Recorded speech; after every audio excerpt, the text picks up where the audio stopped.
Yes, तो अपने last में यहाँ x की वैल्यू कैलकुलेट हो गई, y माइनस 3/4। अब मैंने आपको कहा कि y की वैल्यू अगर मैं यहाँ पे 3 रख देता हूं तो 3 माइनस 3 न्यूमरेटर 0 हो गया, तो पूरा आंसर x की वैल्यू 0 हो गई। तो आपने तो बोला x नेचुरल नंबर है, लेकिन 0 तो नेचुरल नंबर है ही नहीं, इसका मतलब y की वैल्यू 3 नहीं रख सकते हम, और इसका मतलब y की वैल्यू 3 की कोई प्री इमेज नहीं है। तो क्या ये फंक्शन ऑन टू नहीं हुआ? ये आप में से कौन बताएगा? क्या मैंने यहाँ 3 रख के जो नो सर है, मैंने यहाँ पे बोला आपको कि 3 रख दोगे, 1 रख दोगे, 2 रख दोगे, तो आंसर्स जो आएंगे नेचुरल नंबर नहीं है, फिर ये ऑन टू नहीं होना चाहिए। तो आप मुझे कैसे सेटिस्फाई करोगे कि नहीं है? क्या लिख के? Sir belongs to capital Y से। हाँ बिल्कुल सही, क्योंकि जो वैल्यूज आपको रखनी है वो कैपिटल वाई में से लेनी है। कैपिटल वाई स्टार्टिंग में मैंने आपको बोला उसमें क्या क्या है, पहला नंबर 4 है, 4, पहला नंबर 7 है, 7 रख के देख लो, दूसरा नंबर 11 है वो आप रख के देख लो, थर्ड 15 है वो आप रख के देख लो, सब सही आएगा। कैसे गलत हो सकता है? आपने नंबर्स लिखे ही वही है। सपोज एक अपन एग्जामिनेशन हॉल है छोटा, उस एग्जामिनेशन हॉल में एंटर करने के लिए बाहर एक इन्विजिलेटर खड़ा है, आप जैसे अंदर जाने वो आपका कहेगा आपका आइडेंटिटी कार्ड दिखाओ या आपका एडमिशन कार्ड दिखाओ। एडमिशन कार्ड देखने के बाद वो आपको अंदर एंटर कर रहा है। हो गए सारे एंटर हो गए, रूम बंद हो गया। अब वही इन्विजिलेटर जिसने वो चेक किया वो आके वहां खड़ा होता है और बोलता है कि जिन जिन के पास एडमिट कार्ड नहीं है वो बाहर चले जाओ। क्या क्या हुआ इस क्वेश्चन का मतलब, उसके पूछने का मतलब? एक इन्विजिलेटर गेट पे खड़ा है पूरे टाइम बराबर और एक एक कैंडिडेट को अपना एडमिट कार्ड देख के वो एंट्री करने दे रहा है। एंटर होते गए, एडमिट कार्ड चेक करता गया, एडमिट होने वाले। अब इस हॉल में वही कैंडिडेट हैं जिनका एडमिट कार्ड ऑलरेडी चेक्ड है, जो ऑलरेडी दिखा हुआ है। फिर मैं आके ये अनाउंस करूं कि जिनके पास एडमिट कार्ड नहीं है वो बाहर चले जाओ, या मैं ऐसे कैंडिडेट ढूंढने की कोशिश करूं जिनके पास एडमिट कार्ड नहीं है, तो कैसे मिलेगा मुझे? एंटर्ड ही उन्हीं को क्या, उनको तो पहली बार भेज चुके हो जिनके पास एडमिट कार्ड नहीं है, तो आप पहले ही नंबर्स चेक कर चुके हो कि सेकंड वाले सेट में उन्हीं नंबर की एंट्री हुई है जो आंसर्स के रूप में है। फिर आप कोशिश करो कि ऐसा नंबर ढूंढो जिसकी कोई प्री इमेज नहीं हो, तो कैसे मिलेगा? होगा कैसे, कहां से लाओगे? चेक करके ही तो एंटर किया है, चेक करके ही तो भेजा है। तो इसलिए आपका ये फंक्शन तो ऑन टू होता ही हमेशा इस तरह का। कुछ समझ में आया? या भी कोई डाउट चल रहा है माइंड में कि ऑन टू क्या क्यों हो रहा है बार बार ऐसा? तो बोलो, लिखे हम डायरेक्टली कि ऑन टू क्यों है ना?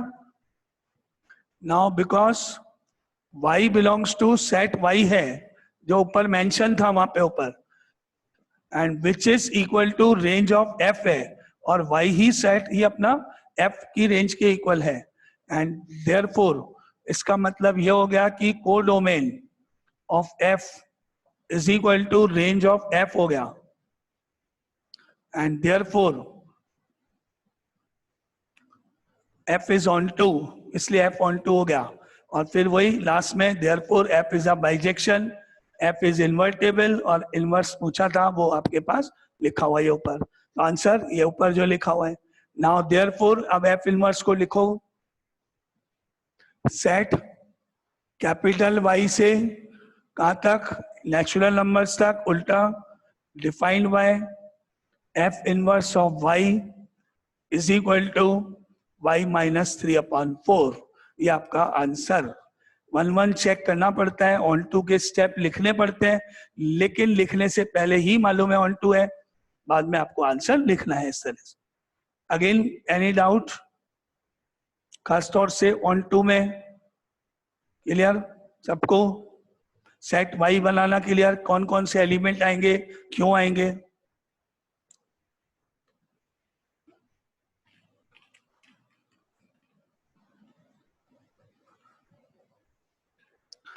नाउ आगे चलते हैं नेक्स्ट क्वेश्चन पे। ये था, अब नेक्स्ट इज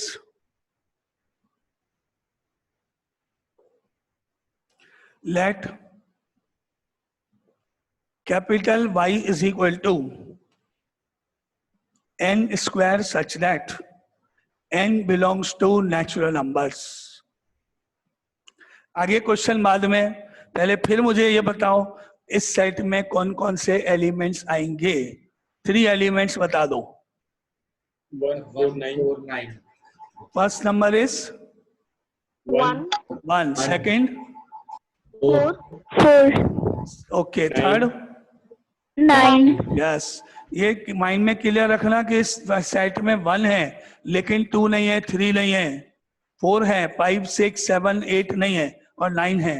बाद में जब मैं आपसे पूछूंगा लास्ट में कि मैंने y की वैल्यू 5 रख दी तो जो आंसर आया उसकी तो प्री इमेज ही नहीं है, तो आप मुझे बता दें उस समय ये कह सकते हो तुरंत कि 5 है ही कहाँ, आपने रखा किस अथॉरिटी पे? आपको पहले ही बोल दिया कि 1, 4, 9 रख रहे हैं, 5 रखना ही नहीं है ही नहीं इसमें 5। समझ में आ रहा है बात? अगेन ये वही रेंज वाला कार्ड आ रहा है, इसमें पर्टिकुलर नंबर्स एंट्री किए गए हैं, पर्टिकुलर नंबर्स वही एंटर किए गए जिनका स्क्वायर करा है आपने। नेचुरल नंबर है उनका स्क्वायर करके ही एंटर किया है, वही एडमिट कार्ड चेक करके एंट्री करने वाली बात है। सबको एडमिट नहीं किया है, 2 को नहीं किया, ये समझ लो 2 अपने साथ एडमिट कार्ड नहीं लाया था, रोल नंबर 2 उसको बाहर भेज दिया वापस, ठीक है? तो इसलिए इस लाइन से अपने आप ही फंक्शन ऑन टू कंफर्म हो जाता है, इसी लाइन से ही। अब आगे चलते हैं, नेक्स्ट पूरा लिखते हैं, क्वेश्चन क्या है। Now consider f n to y, ये एक फंक्शन है n to y given by f of n is equal to n square. Now show that f is invertible and find f inverse. तो आप मुझे 1, 1 check करके बताओ कि ये फंक्शन 1, 1 है कि नहीं, लिख के स्टेप्स पूरे प्रॉपरली सही तरीके से जैसे लिखते हैं फटाफट। f 1, 1 है या नहीं, with reason, with steps.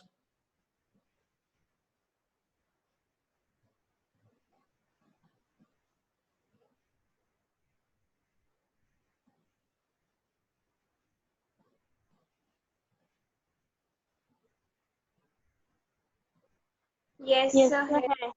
Okay ठीक है, अब आपने डिसाइड करा, स्टेप्स लिखे, चेक करना आपने मिस्टेक तो नहीं की, सही तरीके से लिखा है कि नहीं स्टेप्स को। 1, 1 let 2 numbers n1 n2 belongs to set n, first set belongs to n such that f of 1, 1, f of n1 is equal to f of n2. Now that implies f of n1 का मतलब यहाँ n1 रखने पर n1 square is equal to n2 square. आप में से कौन बताएगा इसका नेक्स्ट स्टेप क्या होना चाहिए? N1 is equals to plus minus N2. Yes आपको यहाँ स्क्वायर रूट लेके अभी जैसा रूल है, जो स्क्वायर रूट का रूल है वो फॉलो करना है। अभी कुछ नहीं सोचना है कि क्या है आपका स्क्वायर रूट का रूल क्या है। जब भी अपन स्क्वायर रूट लेते हैं आंसर हमेशा प्लस माइनस दोनों लिखे जाते हैं, फिर उनमें से कौन सा आंसर सही है कौन सा गलत वो बात की बात है। पहले तो हम स्क्वायर रूट ले रहे हैं, taking square root on both sides है। तो आपने यहाँ लिखा that implies n1 is equal to plus minus n2। अब यहाँ आपके पास दो आंसर है, n1 की वैल्यू n2 भी है और n1 की वैल्यू माइनस n2 भी है। तो अगर इनमें से एक वैल्यू रिजेक्ट नहीं होती है तो ये फंक्शन 1, 1 नहीं होगा। लेकिन अगर आप एक वैल्यू एक पार्ट को रिजेक्ट कर देते हो विद प्रॉपर रीजन तो फिर एक ही आंसर बचेगा, n1 is equal to n2 बचना चाहिए, तब जाके ये 1, 1 होगा। लेकिन अभी एट प्रेजेंट ये 1, 1 नहीं है। तो क्या हम n1 is equal to minus n2 को रिजेक्ट कर दें? Yes sir. क्यों, reason? Yes, sir. So N2 belongs to natural number. Yes. n को ही बिलोंग करता है। क्योंकि n1 n2 दोनों नेचुरल नंबर से हैं तो इसलिए नेगेटिव कोई भी नहीं हो सकता। तो अब इसके बाद लिखोगे आप but n1 is not equal to minus n2 because n1 n2 belongs to natural number। Finally एक कंडीशन बच गई केवल, अब n1 is equal to n2 बच गया केवल, बस हो गया। ये एक कंडीशन ही 1, 1 को शो करती है। तो हम कह सकते हैं therefore f is 1, 1। नाउ अब यहां तक क्लियर। अब ऑन टू बस लिखना है ऑलरेडी ऑन टू है, ये तो ऑलरेडी मालूम है आपको, बस लिखना है, x निकालना है या n निकालना है, वहां तक जाना है, तो लिखें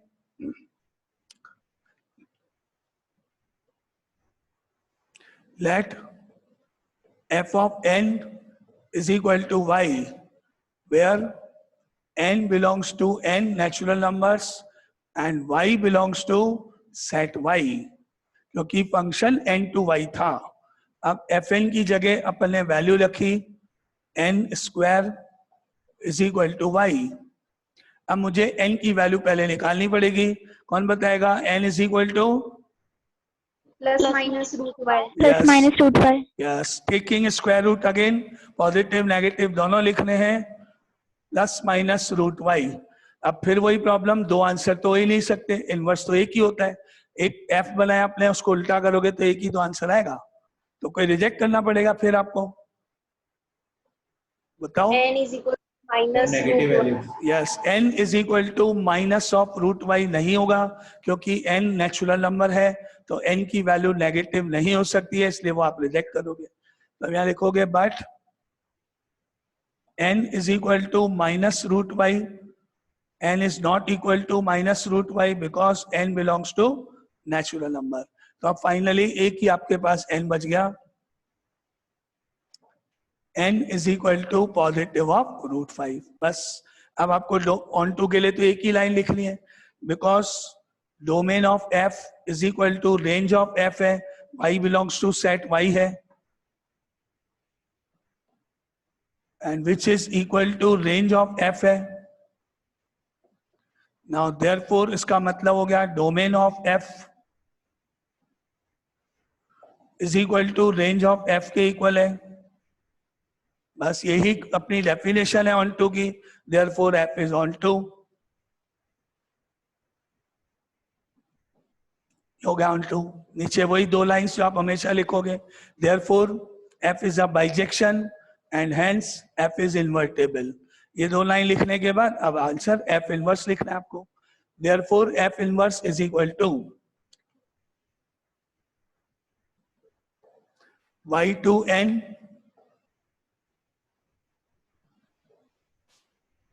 defined as f inverse of y is equal to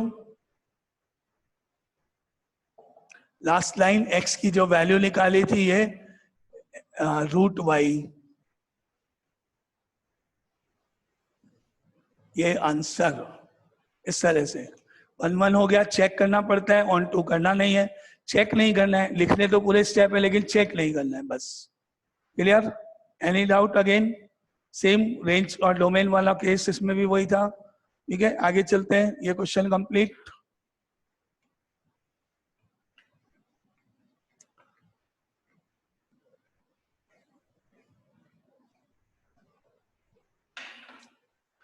Now next question.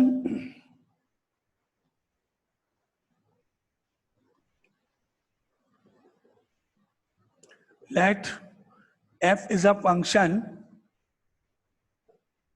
from n to r defined as fx is equal to 4x square plus 12x plus 15. Now show that f is a function from n to range of f is invertible.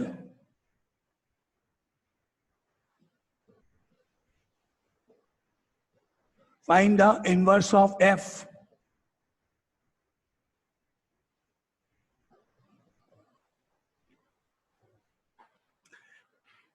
f is a function n to r, natural numbers to real numbers एक function है, ये different definition है उसकी। तो ध्यान से सुनना question और आंसर बताना। मेरा क्वेश्चन क्या है?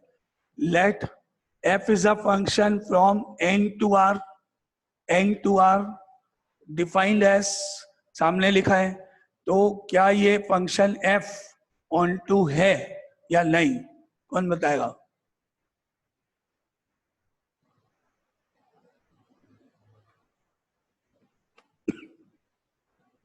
यस यस, क्यों? क्योंकि आपको इसमें सोचना ही क्या है, अभी अपन इतने सारे क्वेश्चन कर चुके, 100% ऑन टू होगा। बोलो और कोई? Yes sir. यस 100%। और कोई? Yes sir. एक बार Yes, sir. क्वेश्चन वापस सुनो और फिर बोलना। f is a function from n to r defined as this. now ये आप बताओ कि f function sir. Onto होगा कि नहीं? सर नहीं होगा। नहीं होगा, सोचने की बात ही नहीं है। अभी आप सब यस यस करते जा रहे हो, मैंने क्या पूछा है वो तो सुनो, वापस से सुनो। f is a function from n to r defined as this, बस इतना बोला मैंने। अब आपसे पूछा है ऑन टू है कि नहीं, आपने बोल दिया यस। कैसे होगा?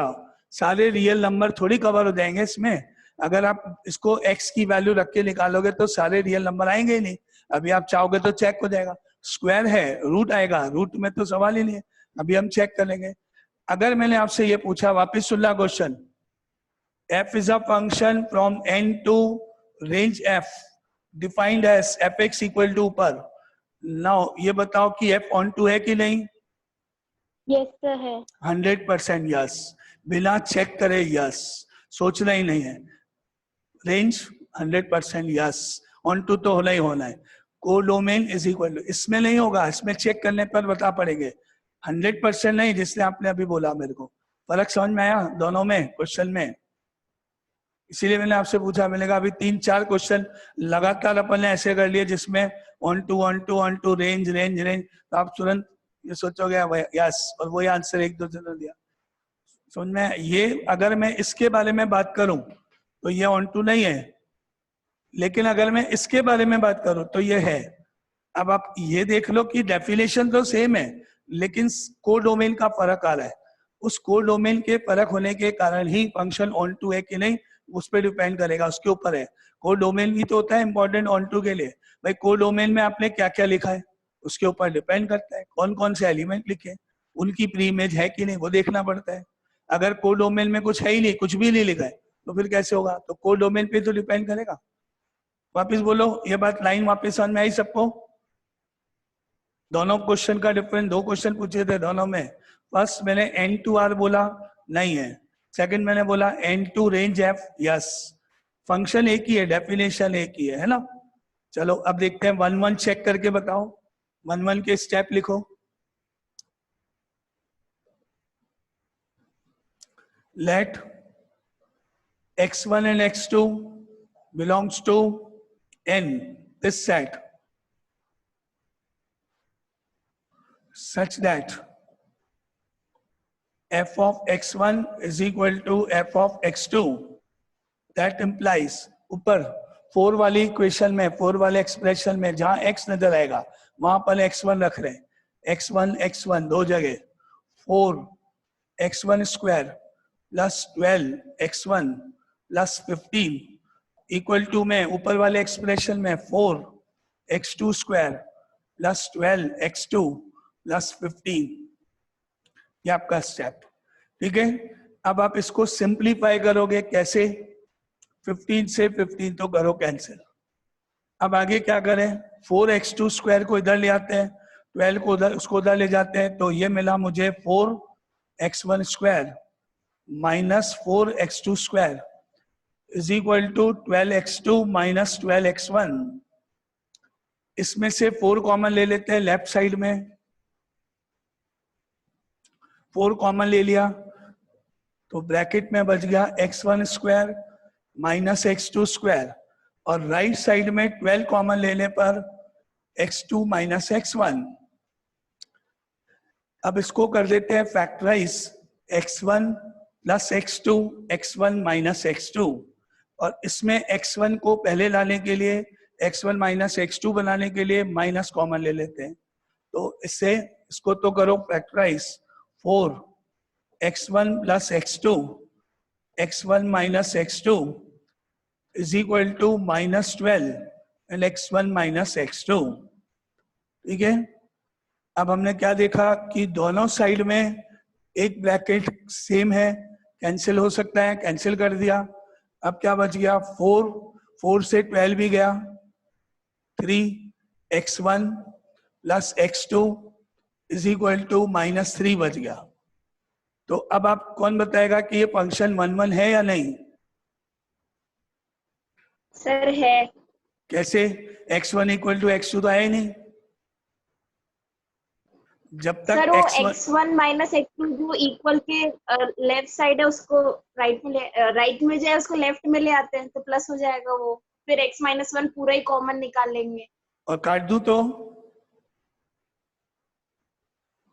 कैंसिल सर कर दिया तो? मतलब अच्छा, आपको कैसे मालूम कि वो ब्रैकेट लेफ्ट में लाके कॉमन लेना है? आप कैंसिल क्यों नहीं कर सकते हो? अगर इस क्वेश्चन में इन्वर्टिबल नहीं लिखा होता कि प्रूव करो, आपको सिर्फ मैं ये कहता क्वेश्चन को कि चेक करो कि फंक्शन 1 है या नहीं, तो आप कौन सा स्टेप करते? लेफ्ट साइड में लाके कॉमन लेने वाला या कैंसिल करने वाला, वो सोचो। सर लेफ्ट साइड में लाते क्योंकि x1 इक्वल टू x2 तो लेफ्ट साइड में लाके कॉमन लेने वाला, यस सर। कैंसिल नहीं करोगे? No sir.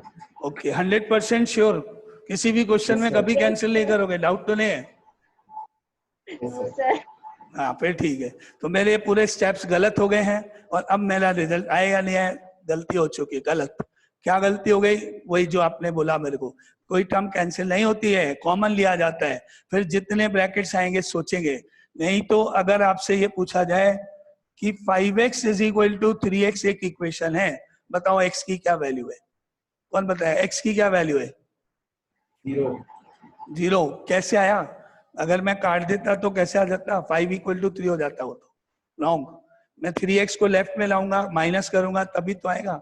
यही तो रूल है, ऐसे थोड़ी करते हैं। ऐसे ही मैंने आपसे पूछा x ब्रैकेट के बाद x minus 2 is equal to x और ब्रैकेट में ये x है, बताओ x की वैल्यू बताओ। Find the value of x। 2 sir 3। 2 and sir 3 3 और कोई? x की वैल्यू निकालनी है 3 और 0। 3 या 0? ये x इधर जाएगा पहले, x into x minus 2 minus x equal to 0, फिर x कॉमन आएगा तो x minus 2 minus 1 equal to 0 होगा। फिर x की दो वैल्यूज निकलेंगे 0 एंड 3। केवल 0 लिख दिया तो गलत, केवल 3 लिख दिया तो गलत, x से x काट दिया तो गलत। ये कहने का मतलब x और x काट दो तो क्या बचा? x की वैल्यू 3 बचेगी। रॉन्ग, गलत, एक वैल्यू छोड़ दिया आपने। अब रख के देख लो, 0 रख के देख लो सही है, 3 रख के देख लो सही है, चेक कर लो। इस तरह से ध्यान रखना, कैंसिल नहीं करते, ऐसे कॉमन लेते हैं। तो मेरा ये स्टेप में, ये स्टेप के बाद, ये स्टेप के बाद, ये स्टेप के बाद यहाँ मिस्टेक हो रही है तो इसको मैं मिटा रहा हूँ, आप काट देना। ये बताने के लिए कि अगर आपने मिस्टेक कर दी, काट दिया तो आपको मार्क्स कट जाएंगे। फिर उसके बाद ऐसे करोगे, 4 कॉमन है ही, फैक्टर कर दो और इधर से -12 कर दो, x1 माइनस x2 बना दो। अब यहां आपको ध्यान रखना है x1 माइनस x2 काटना नहीं है, लेफ्ट साइड में ले आओ उसको उठा। तो 4 x1 plus x2, x1 minus x2 इधर ट्रांसफर करो, +12 x1 माइनस x2। अब यहाँ इक्वल टू 0 हो गया, लेफ्ट साइड में ले लिया तो।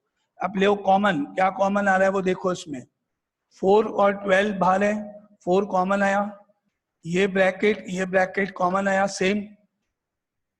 अब ब्रैकेट में लिखो बचे हुए नंबर्स, ये बच गया x1 प्लस x2 यहाँ पर, और यहाँ बच गया 12 की जगह 3 आपके पास, और इक्वल टू 0। ये स्टेप हुआ, करेक्ट स्टेप ये है, काटना नहीं है। आगे नेक्स्ट स्टेप जल्दी से कौन बताएगा इसके बाद क्या करूं? सर दोनों को equal to x1 minus x2 equal to 0। तो सेकंड ब्रैकेट कहाँ चला गया? सर वो इक्वल हो ही नहीं सकता। हाँ, तो वो लिखना तो पड़ेगा ना अपन को। अब यहाँ पे 4 हटा सकते हो आप, 4 0 के नीचे हटा दो। अब बाकी जो ब्रैकेट्स हैं वो लिखो, either x1 minus x2 equal to 0 और x1 plus x2 plus 3 equal to 0, दोनों लिखे जो पॉसिबल आंसर्स है। यहां से तो ठीक है, आपको मिला x1 is equal to x2, लेकिन यहां से जो आंसर मिलेगा वो मिलेगा x1 plus x2 is equal to -3। और इस इक्वेशन से अगर 2 आंसर आ जाते हैं तो फंक्शन 1 1 नहीं होगा।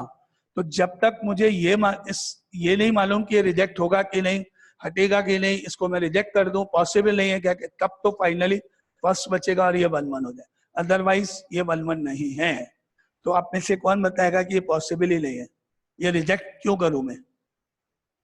सर क्योंकि x1 x2 दोनों नेचुरल नंबर है। यस करेक्ट, उनका क्योंकि सम negative x1 x2 दोनों नेचुरल नंबर्स हैं, पॉजिटिव नंबर है, पॉजिटिव नंबर है, पॉजिटिव 3 है, कहीं कोई टर्म नेगेटिव है ही नहीं। और जब कोई टर्म नेगेटिव नहीं होगी तो जीरो कैसे आएगा? जीरो तो अब आएगा जब एक दूसरे से कटेंगे। 3 माइनस 3, अगर मैं लिखूं 3 प्लस 5 प्लस 2, या लास्ट में 3 है, अगर मैं आपको बोलूं 5 प्लस 4 प्लस 3 और आंसर जीरो करके बताओ, कैसे होगा? जब तक कोई एक टर्म नेगेटिव नहीं होगी। तो आपको मालूम है वो तो नेगेटिव तो है ही नहीं, पहले ही लिखा हुआ ऊपर x1 x2 के बारे में। तो उसको रिजेक्ट करने के लिए आप लिखेंगे but x1 plus x2 plus 3 is not equal to 0 because x1 x2 belongs to natural numbers। Reason लिख दिया, रिजेक्ट कर दिया, फाइनली आपने बता दिया कि x1 इक्वल टू x2 ही बचेगा। और अब मैं कह सकता हूं yes finally f is 1 1, therefore f is 1 1। ये आपके प्रॉपर स्टेप्स, एक एक रीजन के साथ स्टेप बाय स्टेप, कॉमन नहीं लेना है, वो कैंसिल आउट नहीं करना है, कॉमन लेना है, डायरेक्ट रिजेक्ट नहीं करना है, रीजन के साथ रिजेक्ट करना है, क्योंकि थ्योरेटिकल होते हैं क्वेश्चन, तो उसी तरह से मार्किंग होगी हर स्टेप की। चले आगे, 1 1 में डाउट किसी को कुछ पूछना है? क्लियर 1 1 ऑन टू स्टार्ट करें। ऑन टू के लिए let fx is equal to y where x belongs to natural number and y belongs to, बोलो, range of f। Range of f. yes range of f। अब लिखते हैं अपन fx की जगह पर क्या एक्सप्रेशन था वो लिख जाओ यहां पर इसके नीचे, 4x square plus 12x plus 15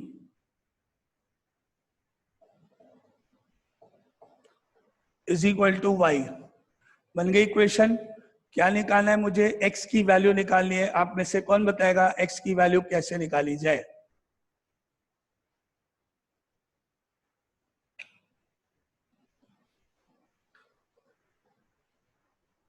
sir 15 को राइट हैंड साइड पे ले जाएंगे। यस 15 को यहां से आप इधर की साइड में, इधर लेफ्ट साइड में ट्रांसफर कर लोगे। ये हो गया 4x square plus 12x plus 15 minus y is equal to 0। ठीक है, अब आगे नेक्स्ट स्टेप।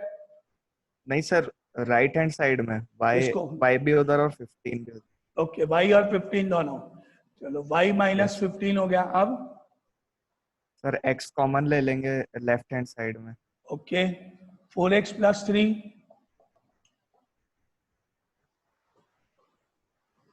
सर फिर एक बार x equal to y minus 15 और wrong 4x wrong plus wrong 3y wrong, minus. गलत गलत गलत सर गलत। पहले ही सही था, क्वाड्रेटिक फॉर्मूले से हो जाएगा सर लेफ्ट हैंड साइड। अच्छा ये बताओ, ये इक्वेशन है, इसको सॉल्व कैसे करोगे आगे? x की वैल्यू कौन बताएगा इसको सॉल्व करके? जल्दी नहीं, हम इस क्वेश्चन का आगे का स्टेप आराम से धीरे से करें। पहले इसको बताओ, चलो सॉल्व करके। कौन बता रहा है? सिंपल है बिल्कुल क्वेश्चन।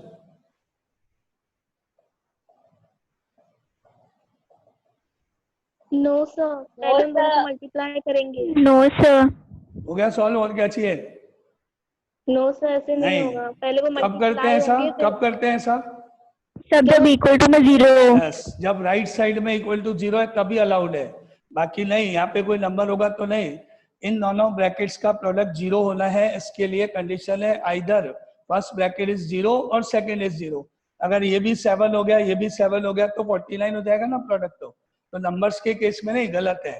तो आप जब तक इक्वल टू के बाद 0 नहीं होगा क्वाड्रेटिक इक्वेशन सॉल्व नहीं हो सकती। तो अभी ये आपका स्टेप ऐसे नहीं होगा ना। अब इस y को लाओ इधर लेफ्ट साइड में वापस, 4x square plus 12x plus 15 minus y is equal to 0 हो गया। अब बताओ, इक्वल टू 0 तो बना दिया आपने। अब आपके पास फैक्टराइजेशन मेथड होता है, स्प्लिटिंग द मिडिल टर्म, जो इसमें अप्लाई नहीं हो रहा है। क्योंकि राइट साइड में आपके पास कोई नंबर नहीं है, न्यूमेरिकल नहीं है। तो आप में से कौन बताएगा आगे इसके x कैसे निकलेगा? Quadratic formula use quadratic formula. बिल्कुल सही। कुछ एक्सप्रेशन ऐसी होती है जिनकी स्प्लिटिंग द मिडिल टर्म नहीं होती है, जिनके रूट्स जो आंसर्स होते हैं x के लिए वो रूट में आ जाती है। जैसे 2 + √3 हो गई x की वैल्यू, तो इसका मतलब फैक्टराइज नहीं हुआ, अभी तो रूट्स में रह गया वो। तो ऐसे क्वेश्चन में अपन क्वाड्रेटिक फॉर्मूला यूज करने हैं, ठीक है। याद करो क्या है quadratic formula? x = -b ± root of b² - 4ac/2a, ये क्वाड्रेटिक फॉर्मूला है आपके पास। अब इसमें ये 4 जो यहाँ पर है ये a हो गया, a = 4, b = 12 coefficient of x, c कितना है? c 15 minus y. 15 - y, correct. अब यहाँ वैल्यू प्लेस करते हैं, माइनस b की जगह 12 ± रूट b² मतलब 144 -4, a की वैल्यू 4, c की वैल्यू 15 - y और डिवाइडेड बाय 2 × 4, ठीक है। आगे नेक्स्ट स्टेप, इसको फर्दर सॉल्व करें। x = -12 ± रूट ऑफ 144 -4 × 4 16 ब्रैकेट में 15 - y और डिवाइडेड बाय 8। अब आपके पास दोनों मेथड हैं, या तो 16 को अंदर मल्टीप्लाई कर लो या फिर 144 और 16 में से कॉमन ले लो। तो अगर मैं यहाँ कॉमन ले लेता हूँ 144 और 16 में, तो बताओ कितना कॉमन है? 144 और 16 में 16 आ सकता है क्या कॉमन? Yes sir. 16 आ सकता है, ओके। तो 144 में 16 का डिवाइड कितनी बार जाएगा? 9. 9। तो यहाँ से बिल्कुल सही, यहाँ 9 बचा, -15 हो गया, माइनस माइनस प्लस y हो गया और डिवाइडेड बाय 8।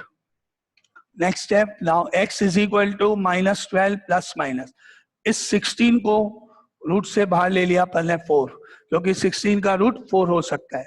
अब ब्रैकेट में बचा y -6 और डिवाइडेड बाय 8, ठीक है। अब इसके दो आंसर्स हो गए हैं, एक तो x = -12। अच्छा एक काम और करते हैं, 4 और 12 में से 4 कॉमन ले लेते हैं, तो x = 4 कॉमन लेने पर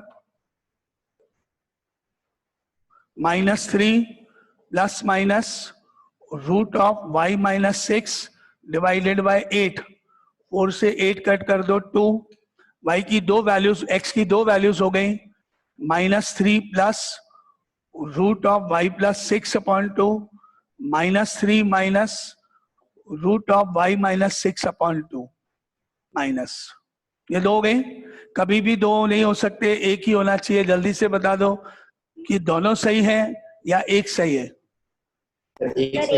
कौन सा वाला पार्ट? -3 प्लस रूट बाई -6 ये वाला पार्ट, क्योंकि वो नेगेटिव है, पूरा न्यूमरेटर नेगेटिव है और आपको मालूम है नेचुरल नंबर है x, तो सेकंड को रिजेक्ट कर दो। यहाँ बस इसी के आगे लिख दो which does not belong to n, ये नेचुरल नंबर को बिलोंग नहीं करता है। इधर देख लो, एक तो आंसर प्लस माइनस में ये था और एक आंसर था -3 माइनस रूट ऑफ, ये इसके लिए आप लिख दो which does not belong to n। तो आपकी x की वैल्यू कंप्लीट हो गई। ऑन टू के लिए आपको लिखना सिर्फ एक ही लाइन है कि because range of f = codomain है, ऑन टू तो यह है ही, बस आप यहाँ लिखो now because codomain of f = range f है क्वेश्चन में given, therefore f is onto. और लास्ट में आपको लिखना है f इज इन्वर्टेबल। आंसर आपके सामने है, ये रहा। तो अब आंसर क्या हुआ, f इनवर्स क्या हुआ, सेट y से n तक defined by f inverse of y = -3 plus root of y -6 divided by 2। ये इस क्वेश्चन का मेथड, स्टेप्स, आंसर। बोलो कोई डाउट इस पूरे क्वेश्चन में? टाइम हो रहा है, 1 मिनट बचा है, ये क्वेश्चन कंप्लीट कर दिया है। अगर कोई किसी को डाउट है तो वो पूछ लो। क्लियर? क्वाड्रेटिक इक्वेशन है बनी, सॉल्व करा, 1 में आपने कैंसिल नहीं करना है, सारे स्टेप अच्छे से देख लो। ऑन टू क्यों है वो चेक कर लो, क्योंकि रेंज एफ का क्वेश्चन है, ठीक है।